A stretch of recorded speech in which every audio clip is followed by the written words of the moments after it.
ആ ആണവ പദ്ധതി നമുക്ക് എല്ലാവർക്കും അറിയാം.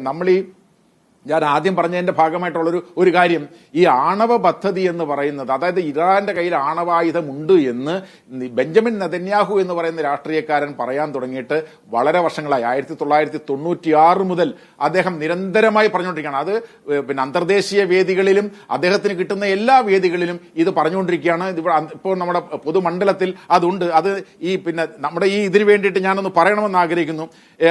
1992 അദ്ദേഹം MP ആയപ്പോൾ, ഇസ്രായേലിലെ പാർലമെന്റ് അംഗമായപ്പോൾ അദ്ദേഹം പറഞ്ഞു 3 മുതൽ 5 വർഷത്തിനുള്ളിൽ ഇറാൻ ഇതാ ആണവ ബോംബ് ഉണ്ടാക്കാൻ പോകുന്നു. 1992 അദ്ദേഹം പാർലമെന്റിൽ പറഞ്ഞതാണ് 3-5 വർഷത്തിനുള്ളിൽ ഉണ്ടാകും.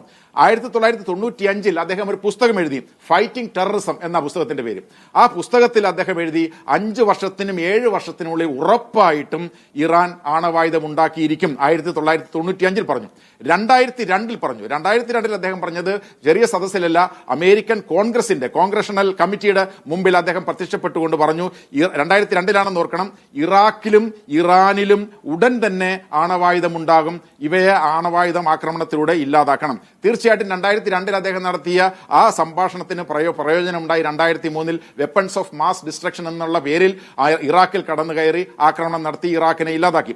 2009 അദ്ദേഹം പിന്നെ നടത്തിയ ഒരു പ്രസ്താവന US സ്റ്റേറ്റ് ഡിപ്പാർട്ട്മെന്റിന്റെ വിക്കിലീക്സിൽ അത് പബ്ലിഷ് ചെയ്തിട്ടുണ്ട്. 2009 അദ്ദേഹം പറഞ്ഞു 1 വർഷത്തിനുള്ളിൽ 2 വർഷത്തിനുള്ളിലും ഇറാൻ ആണവായുധം ഉണ്ടാക്കും. 2009 അദ്ദേഹം പറഞ്ഞു. 2012 UN-ന്റെ ജനറൽ അസംബ്ലിയെ അഭിസംബോധന ചെയ്തുകൊണ്ട് അദ്ദേഹം ഒരു കാർട്ടൂണുമായിട്ടാണ്, ഒരു ബോംബിന്റെ പടവുമായിട്ട് അദ്ദേഹം അവിടെ ചെന്നിട്ട് പറഞ്ഞു, ഇതാ 6 മാസത്തിനുള്ളിൽ, ഏറ്റവും ചുരുങ്ങിയത് ആഴ്ചകൾക്കുള്ളിലോ അല്ലെങ്കിൽ 6 മാസത്തിനുള്ളിലോ ഇതാ ഇറാൻ ആണവ ബോംബ് ഉണ്ടാക്കുമെന്ന് പറഞ്ഞു. 2015 അദ്ദേഹം പറഞ്ഞു, ഇതാ 2008 പറഞ്ഞു, 2018 പറഞ്ഞു, 2025 പറഞ്ഞു. ഞാൻ പറയുന്നത് ഇത് ഒരു ബോഗിയാണ്. ആഷിഖ് പറഞ്ഞതുപോലെ ഈ ഒരു നറേറ്റീവ് സൃഷ്ടിക്കാൻ, അതായത് ഇറാൻ എന്ന് പറയുന്ന രാജ്യം ആണവായുധം ഉണ്ടാക്കുന്നു എന്ന് 92 മുതൽ അദ്ദേഹം പറഞ്ഞിട്ടും ഇതുവരെ ഒരു ഏജൻസി പോലും ആണവായുധം ഉണ്ട് ഇറാനിൽ എന്ന് പറഞ്ഞിട്ടില്ല. അങ്ങനെ ഇല്ലാത്ത ആണവായുധത്തിനെതിരായിട്ടാണ് ആക്രമണം നടത്തുന്നത്. അതുകൊണ്ട് നമ്മൾ മനസ്സിലാക്കേണ്ട കാര്യം, ഇത് ഇറാൻ എന്ന് പറയുന്ന രാജ്യത്തിന്റെ ആണവായുധത്തിനെതിരായിട്ടുള്ളതല്ല. ഇറാൻ ഒരു വലിയ ശത്രുവായി, ഇസ്രായേലിന്റെ വലിയ ശത്രുവായി കാണുന്നു. അതുകൊണ്ട് ആ ശത്രുത ഇല്ലാതാക്കണം. അതിനുള്ള ഏറ്റവും മനോഹരമായ ഒരു സുവർണാവസരം ലഭിച്ചിരിക്കുന്നു. അതുകൊണ്ട് ഈ അമേരിക്ക ഈ പദ്ധതിയിലേക്ക് വരണമെന്ന് ആവശ്യപ്പെട്ടുകൊണ്ട്, കാരണം അവർക്കറിയാം കൂടുതൽ നാള് ഇറാനുമായി യുദ്ധം നടത്തി കഴിഞ്ഞാൽ ഇറാനെ നമുക്കറിയാം, ഇറാനിപ്പോ ഈ റഷ്യൻ ചേഞ്ച് എന്നൊക്കെ പറയുന്ന കാര്യം, ഖമനിയെ ഇല്ലാതാക്കിയാൽ അവിടുത്തെ റഷ്യൻ ചേഞ്ച് ഉണ്ടാകും. നമുക്കറിയാമല്ലോ, അവിടുത്തെ ആണവ ശാസ്ത്രജ്ഞന്മാരെയും അവിടുത്തെ സൈനിക നേതാക്കന്മാരെയും എല്ലാം വധിച്ചല്ലോ, ആ ടോപ്പിലുള്ള ആൾക്കാരെല്ലാം. എന്നിട്ട് യുദ്ധത്തിന് എന്താ സ്ഥിതി? ഇന്ന് നമ്മൾ കാണുന്നത് വളരെ വലിയ ആക്രമണം ഇന്ന് ഇസ്രായേലിൽ നടത്തിയിരിക്കുന്നു. എന്തുകൊണ്ടാണ് നടത്താൻ കഴിഞ്ഞത്? അവിടെ ഈ ഒരാൾ പോയിക്കഴിഞ്ഞാൽ പിന്നെ ഒരാൾ ഇല്ല എന്ന അവസ്ഥ ഈ സൈനിക നേതൃത്വത്തിലോ രാഷ്ട്രീയ നേതൃത്വത്തിലോ ആത്മീയ നേതൃത്വത്തിലോ ഇല്ല. അദ്ദേഹം പോയാൽ നമുക്കറിയാം, ഒരു ഗാർഡിയൻ കൗൺസിൽ എന്ന് പറയുന്ന കൗൺസിലാണ് ഇറാന്റെ കാര്യങ്ങൾ നിയന്ത്രിക്കുന്നത്.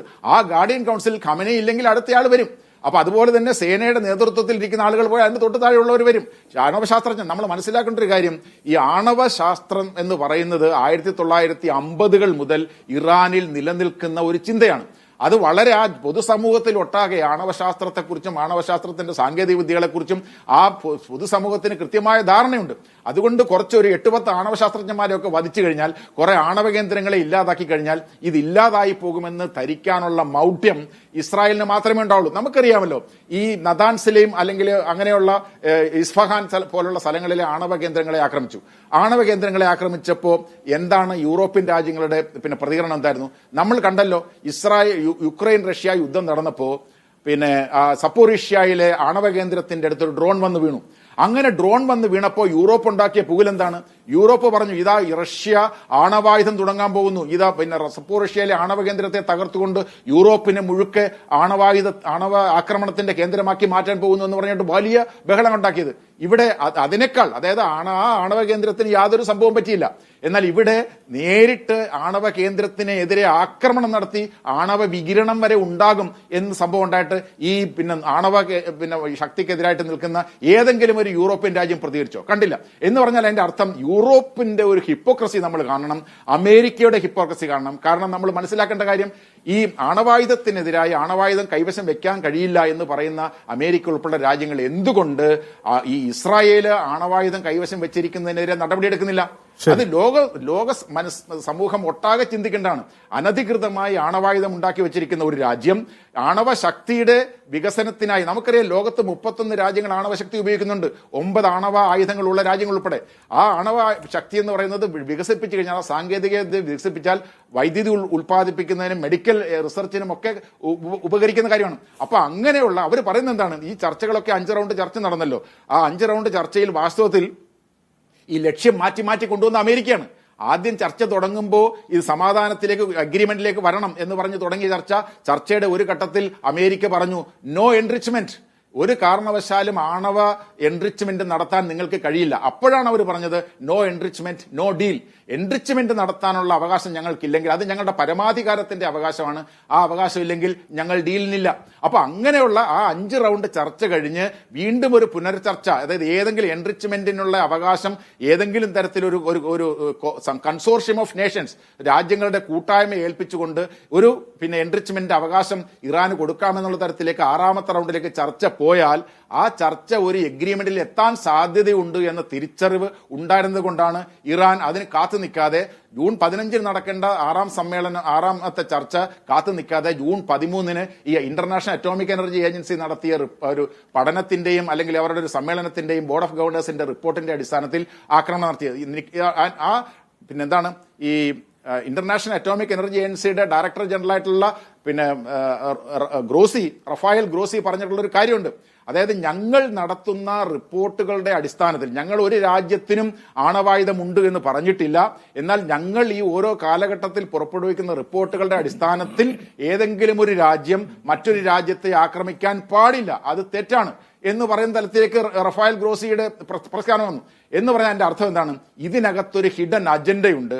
ആ അജണ്ട എന്ന് പറയുന്നത് ഗ്രേറ്റർ ഇസ്രായേൽ എന്ന് പറയുന്ന ഒരു അജണ്ടയുണ്ട്. ആ ഗ്രേറ്റർ ഇസ്രായേൽ എന്ന് പറഞ്ഞാൽ സിറിയയുടെ ഭാഗങ്ങൾ പിടിച്ചെടുക്കുക, ഇസ്രായേൽ ലെബനന്റെ ഭാഗം പിടിച്ചെടുക്കുക, ഗാസ മുഴുവൻ പിടിച്ചെടുക്കുക എന്ന് പറയുന്ന ഒരു അജണ്ട. അതുപോലെ തന്നെ ഒരു ന്യൂ വെസ്റ്റ് ഏഷ്യ എന്ന് പറയുന്ന ഒരു അജണ്ടയുണ്ട്.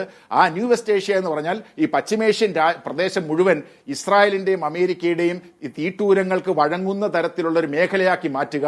ഈ അജണ്ടകൾ നടപ്പിലാക്കുന്നതിന് ഇറാഖിന്റെ ന്യൂക്ലിയർ ഫെസിലിറ്റി ആക്രമിച്ചപ്പോൾ, പിന്നീട് സിറിയയുടെ ന്യൂക്ലിയർ ഫെസിലിറ്റി ആക്രമിച്ചപ്പോൾ അവരുടെ ന്യൂക്ലിയർ പദ്ധതി നിന്നുപോയതുപോലെ ഇറാന്റെ ന്യൂക്ലിയർ പദ്ധതി നിന്നുപോകില്ല എന്നാണ് ഇപ്പോൾ അവർ സ്വീകരിക്കുന്ന നിലപാടിൽ വ്യക്തം. അത് ഞാൻ മടങ്ങി വരാം.